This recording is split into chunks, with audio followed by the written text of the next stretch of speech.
અને પાટણના જીલિયામાં farm house જમીનદોસ્ત કરવામાં આવ્યું છે।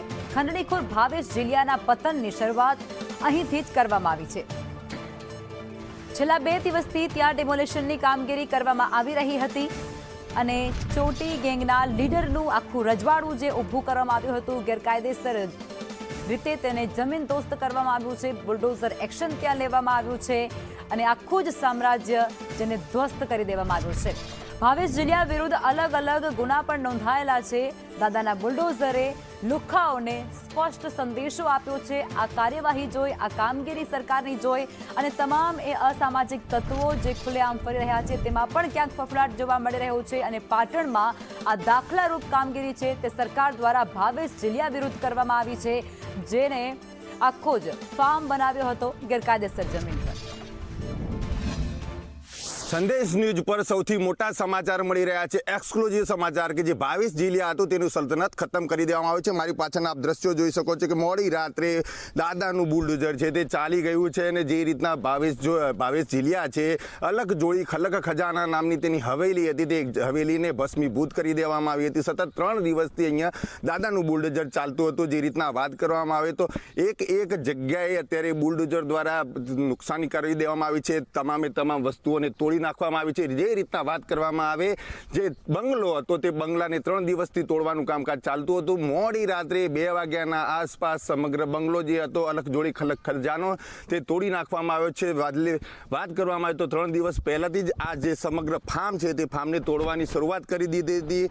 7000 ચોરસ મીટર જેટલી જગ્યા હતી કે જ્યાં આગળ ગૌચરની જગ્યાના અંદર આ દબાણ કરી દેવામાં આવ્યું હતું અને દબાણ તોડતા તેમને 3 દિવસ લાગ્યો હતો। અગાઉના દિવસે તેમને છાપરા ઝૂંપડી સહિતની જે વસ્તુઓ હોય તે પણ તોડી નાખ્યું હતું અને જે વાત કરવામાં આવે ગત રાતના મોડી રાતના 2 વાગે આ બંગલો તોડી નાખવામાં આવ્યો છે। ચુસ્ત પોલીસ બંદોબસ્તની સાથે આ સમગ્ર કામગીરી કરવામાં આવી હતી। મોડી રાત્રે કોઈ અરાજકતા ના થાય તે માટે કરીને અત્યારે સમગ્ર જે ઘટના છે તે જે સમગ્ર બનાવ હતો તે બનાવ્યો હતો।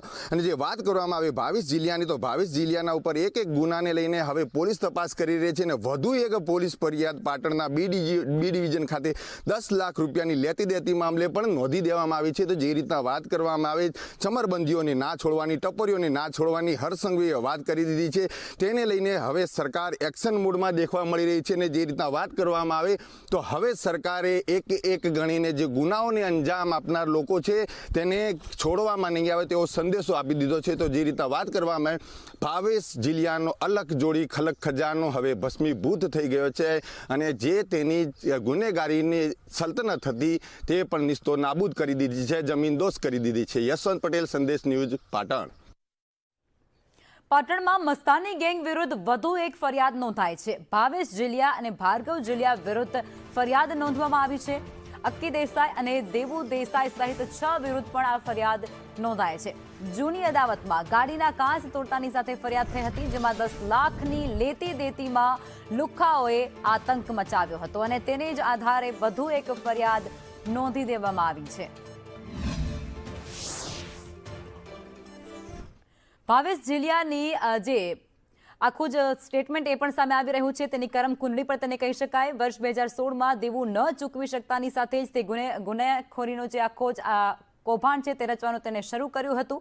નવેમ્બર 2016માં પાટણના પ્રખ્યાત ડોક્ટરનું તેના દ્વારા અપહરણ કરી લેવામાં આવ્યું હતું અને આ ગુનામાં ભાવેશ એ અન્ય સાગરીતો સાથે જેલ પણ ગયો હતો। જેલવાસ પણ આ ગુનામાં તે ભોગવી ચૂક્યો છે અને ત્યારબાદ ત્યાંથી તે પાછો નથી વળતો અને ત્યારબાદ અમદાવાદમાં નાણાં ધિરાણ અને વસૂલાત કરવાનું તેના દ્વારા એક નવું રેકેટ આખું ચાલુ કરવામાં આવ્યો હતો।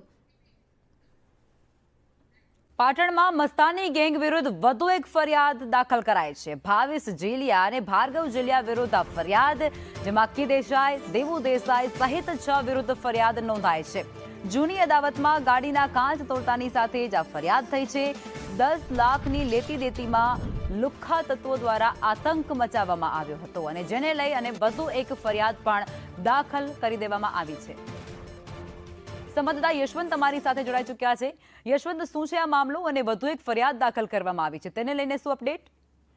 લખમાં જે રીતના કહેવામાં આવ્યું છે સરકારે કે ચમરબંધીઓને છોડવામાં નહીં આવે, છેલ્લા 4 દિવસથી ભાવેશ જીલિયાની કર્મકુંડળીઓ નીકાળવામાં આવી રહી છે અને ગણી ગણીને તેને ગુનાઓને સજાને અંજામ આપવામાં આવી રહ્યો છે.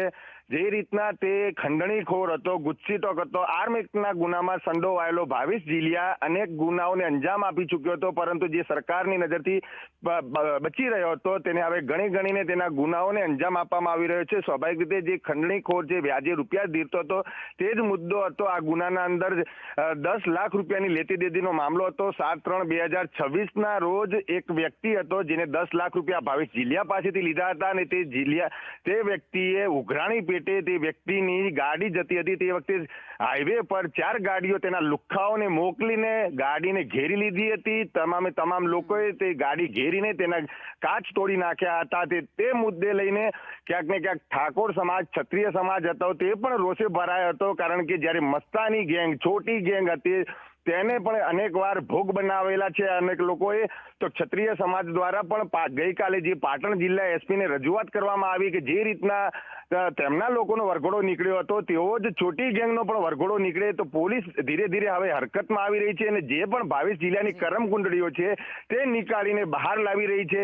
તો તેના ભાગરૂપે ફરી પાટણ બી ડિવિઝન પોલીસ સ્ટેશનને 10 લાખ રૂપિયાની જે લેતી દેતી મામલો હતો અને કાચ તોડવા બાબતે જે ફિલ્મી ઢબે જે લુખ્ખાઓ છે તે ફિલ્મી ઢબે દરેક લોકોને હેરાન કરતા હતા, મારતા હતા, તે બાબતને લઈને પોલીસ ફરિયાદ નોંધાઈ છે. અને સ્વાભાવિક રીતે જે હવે એક તરફી નહીં પરંતુ 2 તરફી પોલીસ સરભરા કરે તેવી શક્યતા છે, કારણ કે હવે જ્યારે વાત કરવામાં આવી છે ચમરબંધીઓને ના છોડવાની, તો તેના જ ભાગરૂપે હવે ભાવેશ જીલિયા, ભાર્ગવ જીલિયા તેમજ અન્ય 2 જે અક્કી તેમજ દિલુભાઈ એમ કરીને અન્ય બીજા 6 થી 7 લોકો તેમ કરીને અત્યારે પાટણ બી ડિવિઝન પોલીસ સ્ટેશનમાં ફરિયાદ તો નોંધાઈ છે, પરંતુ હવે જોવાનું છે કે આ લોકો પણ જ્યારે પોલીસ ગિરફ્તમાં આવશે તો આ લોકોનો પણ સરેઆમ સરઘસ નીકાળશે, તેમની સરભરા કરવામાં આવશે, તેમના પર લાઠીચાર્જ પણ કરવામાં આવી શકે છે. લખમાં આભાર યશવંત.